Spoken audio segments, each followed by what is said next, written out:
Hello, everybody. This is the KMN 1971 back with another edition of my comic book collection spotlight series, focusing in on my Marvel keys, major, medium, and minor. This week's edition will be focusing in on Marvel keys from the letters S to W. Starting off, because I do have, once again, quite a few books to get through. Star Wars #1 from 1977. Love this comic. This was one of my first major quote unquote keys that I had in my collection. Back in the 1990s is when I finally ended up scoring it, but this is a book that I wanted since I was a child, basically. My first memories of my earliest comic books I know were Star Wars comic books. So this was definitely a very cool one to finally get into my collection. And like I said, with all the books that I've sold on and off, even though I haven't sold anything since like, the early Ognaughts, I guess, um, I've held on to this book for a very long time. Love it. And it was also a gift from my brother. So sentimental value once again. Star Wars #2, the first appearance of Han Solo. Star Wars #3. This is one of the very first comic books that I remember having in my possession. I couldn't read most of it at that time, but good memories, and that's some very humble beginnings to a long-standing addiction to comics. Started with pretty much this issue. #4, 5, and 6, which ends the Marvel's adaptation of Star Wars: A New Hope.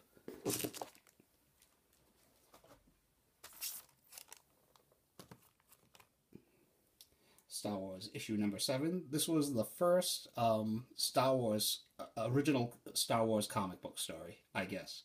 Not that it's in canon any longer, but this was pretty much the first original Star Wars content that you had back then, outside of the first movie and novels, of course, which would follow afterwards.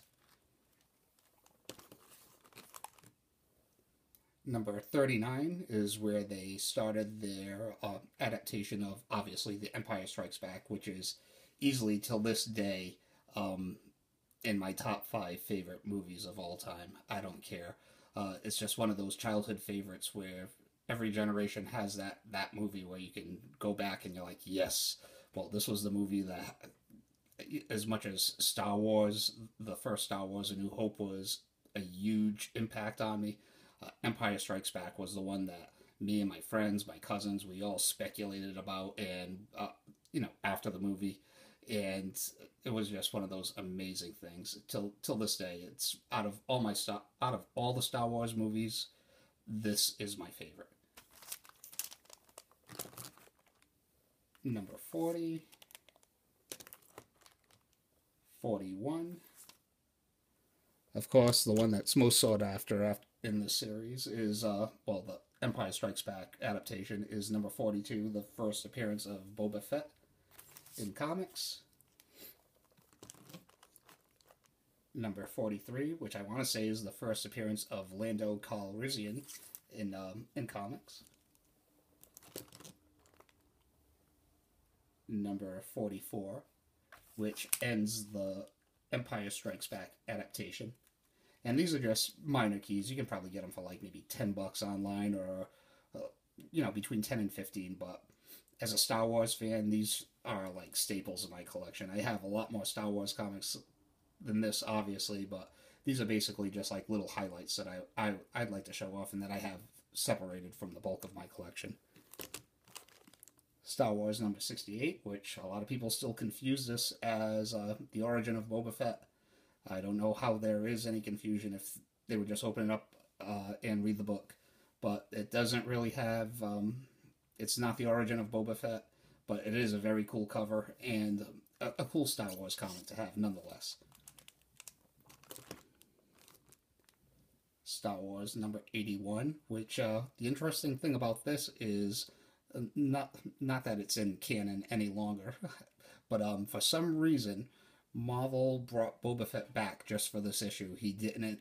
They explained how he ended up not dying in the Return of the Jedi, and they give him an even, well, just a pretty much a silly one-off death in this issue also. So it's not like they made up for his goofy death in Return of the Jedi by any means. But I guess that in this awesome cover is the reason why this book is a little bit more sought after than just your regular standard Star Wars issues. Anniversary issue number 100.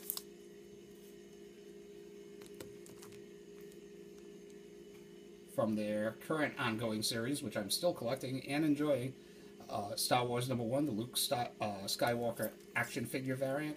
When I saw this, someone from my generation could not resist this variant, and for a long time, for probably about the first year and a half, I was buying the standard cover and all the action figure covers, with the exception, of course, of the Han Solo cover for issue number 2, and unfortunately the Boba Fett cover for issue number 4, which I didn't know were incentive covers, or I would have had them on my pull list, but by the time I found out, those books were more expensive. Well, they were more money than what I wanted to spend on them, but until then, over time, who knows. Love this variant.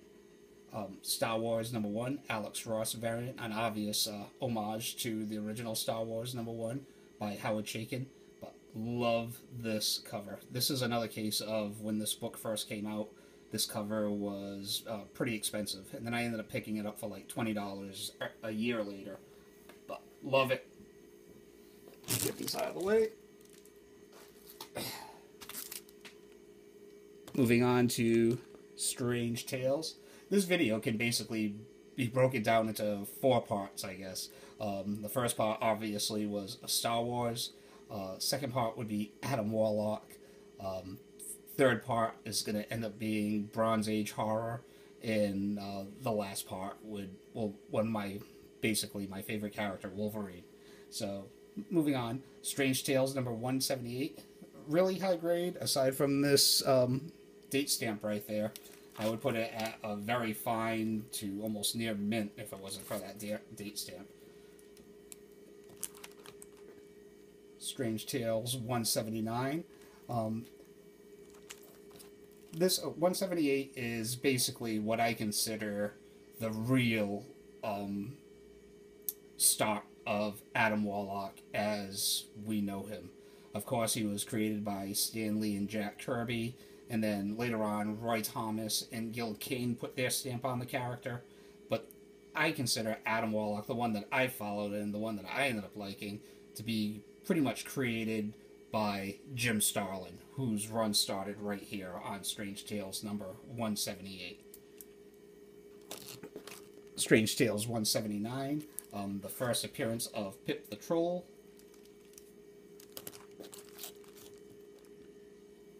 Strange Tales number 180, the first appearance of Gamora. Now, I'm not sure if it's well, yeah, I think it is the first appearance. Either that or it is this one. Strange Tales number 181. I know there was a little bit of confusion probably about a year ago if this is her first full appearance and 180 is a cameo appearance. I have no idea. But it's easy enough to find out, I guess. I guess I could just go on eBay and look up a CGC issue and see what they have stated on the slab. But either way, first appearance of Gamora, which is awesome. Submariner, number 8. Fine minus copy. Tough black cover. But this is just an epic throwdown between the Thing and Submariner. And great issue. I would consider this a classic. And it's a definite classic as far as John Buscema goes. Submariner number 59, which I believe is the first throwdown between Submariner and Thor. And the Thanos Quest, #1. I am still on the lookout for an issue of #2. It has eluded me. I mean, there's some out there, but I just want to try to get it at pretty much a steal.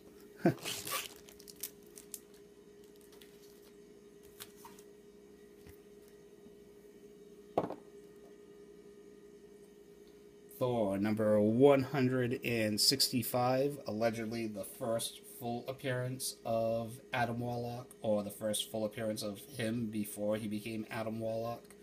Like I said in a previous video, I thought his first appearance was in Fantastic Four, but I guess the market has decided that this is his first appearance, or at least a large segment has.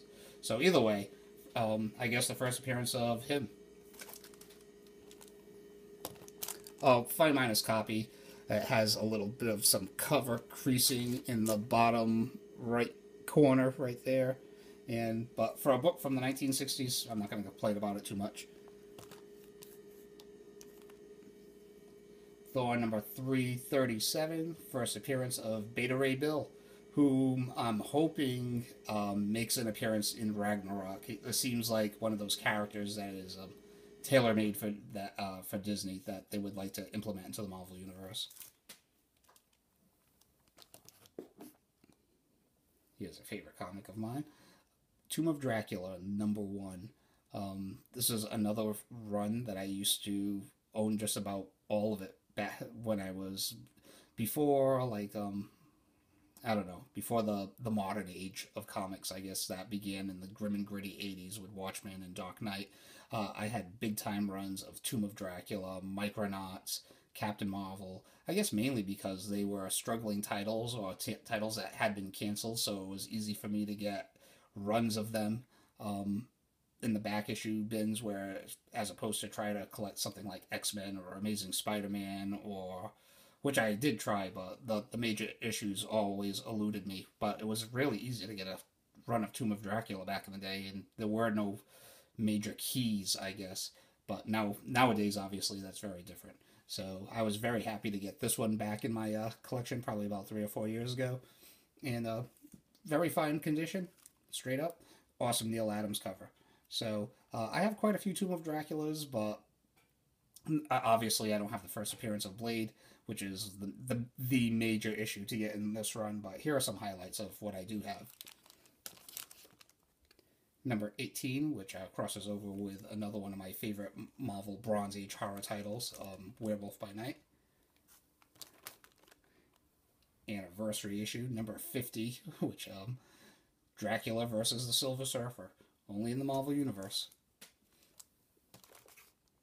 And the last issue of Tomb of Dracula, number 70. From there, it went into a black and white magazine format, which I believe only lasted like maybe 5 issues, but definitely worth seeking out. Transformers, number 1.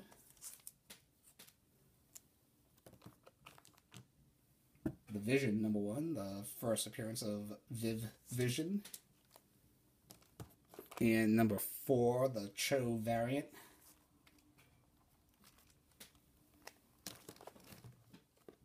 Here we have the Power of Warlock, number 1. And continuing on with that classic Jim Starlin run, Warlock number 9, which I believe this returned the title. I want to say the title went on hiatus for a little bit with issue number 8, and then it went over to Strange Tales, where Jim Starlin started to revamp the character, and then eventually it continued back to just Warlock with issue number 9, hence the pulse pounding premiere issue. A little bit of, not a spine roll, but a miswrap where you can see the issue, the E in the letter E in the word issue is missing from on the cover. But other than that, a very, very high grade copy. And this is, I think, one of the more iconic Jim Starlin covers. Number 10. Number 11. Number 12. A lot of these issues won't break the bank, but kind of like Jim Starlin's Captain Marvel run, I believe that all of these should be shown off. Number 13.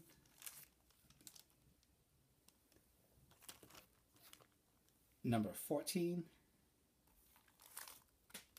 And the last issue of the series, number 15. With an awesome cover. Awesome Joe Starlin cover. Or is that Steve Leialoha? I'm not really sure. But I'm pretty sure that's Starlin. But great stuff. I'm almost tempted, because I'm not really a big fan of the Roy Thomas, Gil Kane era, but almost just to complete the series, I'm almost thinking about just getting issues 2 through 8, just so I could have the whole series.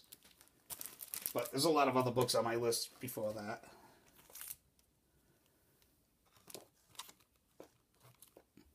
Werewolf by Night.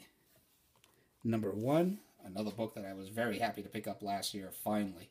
A book that, aside from one of the comic shops that I go to, which has it still for like 2 years now, they're asking $100 for this issue.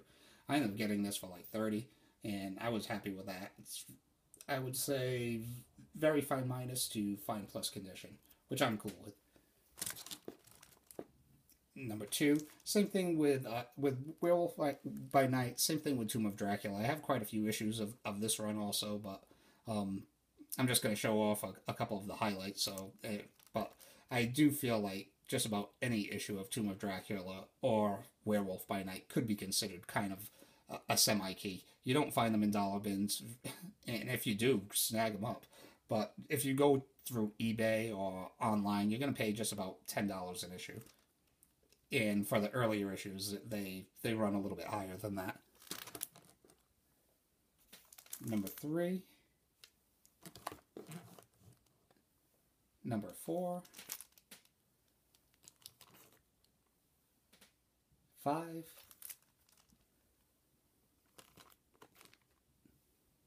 6. Just awesome Marvel Bronze Age horror. Number 7.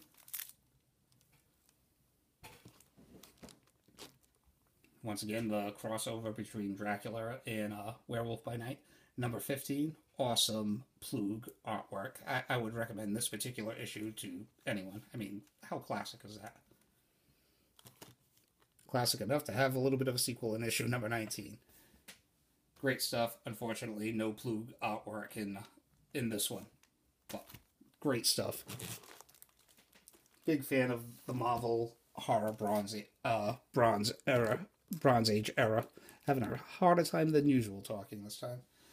What If number 1? Now, kind of like in the same vein as Marvel 2-in-1, not an expensive issue by any means, but one that definitely belongs in your collection. Big fan of the What If series, of both Volume 1 and Volume 2.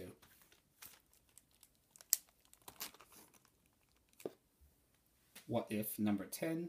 What if Jane Foster had found the Hammer of Thor? I like these what ifs that, especially like as time goes on, they actually happen in the Marvel Universe. Alright, we're going to end it off with pretty much my favorite character, Wolverine. I just picked this one up out of that collection that I've been nipping away at for the past like 3 or 4 months, and at one of my comic book shops. This is an upgrade from my old copy that I've had for a long time. I mean, has a pretty good dog ear right there, multiple spine ticks, but it's been well read, well loved. But it was nice to finally pick up a higher grade copy. I'm still on the lookout for like a pristine copy, because this book is, even though it's in high grade, it has a slight discoloration right there. But just one of those books that I'd like to have a pristine copy of, because it was one of those big books that made me a Wolverine fan back in the day. Issue number 2, 3, and 4. It's one of my all-time favorite stories, bar none. Chris Claremont and Frank Miller at the top of their game. Wolverine number 1 from his first ongoing series. Kind of like in the same vein as Peter Parker, the Spectacular Spider-Man, as a young speculator, kind of, you know, futurist in thinking. I thought this was going to be another one of those books. I couldn't possibly think of any reason why Marvel would ever cancel Wolverine and start it over again, but that has become the norm over at Marvel and in pretty much the big two now. So, but this is one of those books, not only as a Wolverine fan, I mean, this should be a staple in anyone's collection. It's highly affordable and tough black cover, and yeah, I love this book, even though it's a, you know, the ridiculous first appearance of Wolverine's ridiculous persona of Patch. Like, who is going to get this guy confused because of this little fishnet mask? But still, awesome. Wolverine number 10, first Wolverine Sabretooth confrontation.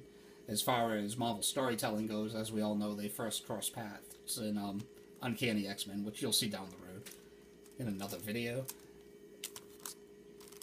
The book, at first, I was a little ashamed that I bought, because this is, of course, the X-23 test tube issue, Wolverine number 80.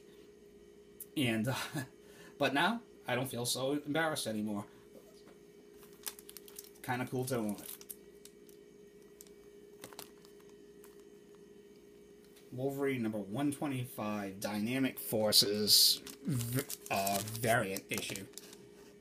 This, I want to say, is the first variant ratio comic I ever bought back in the day. Once again, I was thinking, I'm like, oh, they're finally going to bring back Wolverine's Adamantium, which is going to be a big deal. I heard Chris Claremont was coming back onto the title to write it, bring this title back to its former glory, I guess. And, of course, I speculated wrong, because, spoiler alert, it was Sabretooth that ended up getting the Adamantium instead. At that point, I believe. It's been a long time since I've read this storyline, but I think this book goes for anywhere between like $8 and $25, $30 online on any given day. But still, for the historical preference, it's kind of cool that I have. I mean, aside from, you know, the Man of Steel Collector's Edition or X-Men #1 Collector's Edition, this was the first like variant comic that was, you know, probably a $10, $15 issue back in the day with a special cover and limited to what was 10,000 copies, I guess, which by today's standards, you'd be like, are you kidding me? But the way Wolverine was selling back then, which was probably around over 100,000 copies every month, that was a very small percentage. So, good stuff. Wolverine number 154, crossover with Deadpool, which none of us can seem to get enough of. Wolverine number 155, homage to the Hulk versus Wolverine cover by Todd McFarlane. Wolverine 1999 annual, grudge match with Deadpool. This one I think gets overlooked. I don't see this one shown off that much. But yet, I never really see it around my area. And we'll end it off with, of course, Wolverine Old Man Logan. In a perfect world, Mark Millar would have, you know, free reign at Marvel as far as I was concerned if he could just write an ongoing Wolverine title, which he said allegedly he wanted to do at the end of Enemy of the State, but Marvel already had plans. But he is one of my favorite, well, he's one of my favorite writers to begin with. I mean, he has had some misses, but he's had some really good hits. I love Wanted, I love Kick-Ass, and I loved Enemy of the State and Old Man Logan, and his first volume of the Ultimates. But this is no doubt one of my favorite, definitely one of my top 10 favorite Wolverine stories of all time. And Logan, the movie, has some very, very vague elements of this implemented into it. So, which I guess has increased the value in this book, and rightfully so, because it is a modern day classic. So, that is all I have for this week. I will be back next week, possibly with a comic book haul. After this last run, I've run out of my lights. I put an order in at my LCS today, but in case they are not in, I might just dip into some of the comic books that I've been buying for the past month and a half, which I do have a very good pile. But if not, I would really like to continue on with this comic books Collection Spotlight series, at least to cover all my Marvel issues that begin with X. And after that, one more video with my indie issues and maybe some Marvel and DC issues that I forgot to show off originally, sprinkled in at the end. Maybe, maybe not. I'm not sure. But if not, I'll be back with another comic book haul next week. So that's all I have for this week. Thank you all for watching, liking, subscribing, commenting, all that good stuff. All right? Have a great week out there. Take it easy.